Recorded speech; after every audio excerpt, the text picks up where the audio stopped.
যেই ব্যক্তির দিনদারি বেশি তার জীবনে পরীক্ষাও, আল্লাহ যারে পছন্দ করে বেশি তার জীবনে পরীক্ষাও। নমরুদ বলল, ইব্রাহিম ঈমান ছেড়ে দাও, তাহলে জানে বেঁচে যাবা, নাইলে আগুনে ফেলবো। সাইয়েদনা ইব্রাহিমের এক কথা, জীবন যাবে কিন্তু ঈমান যাবে। নমরুদ বলে, ঈমান ছেড়ে দাও, তা না হলে আগুনে ফেলবো। সাইয়েদনা ইব্রাহিম বলে, জীবন যাবে কিন্তু ঈমান যাবে। তার মানে আগুনের পরীক্ষায় পাস। চিল্লায় বলেন, আগুনের পরীক্ষায়।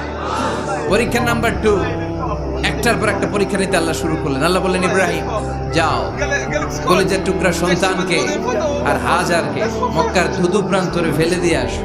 ওখানে মানুষ নাই, প্রাণী নাই, জনমানব শূন্য, দেখি আমার কদ্দুর ভালোবাসো। বলতে দেরি, 2 শব্দ না, মরুভূমিতে ফেলে দিয়ে আসলেন।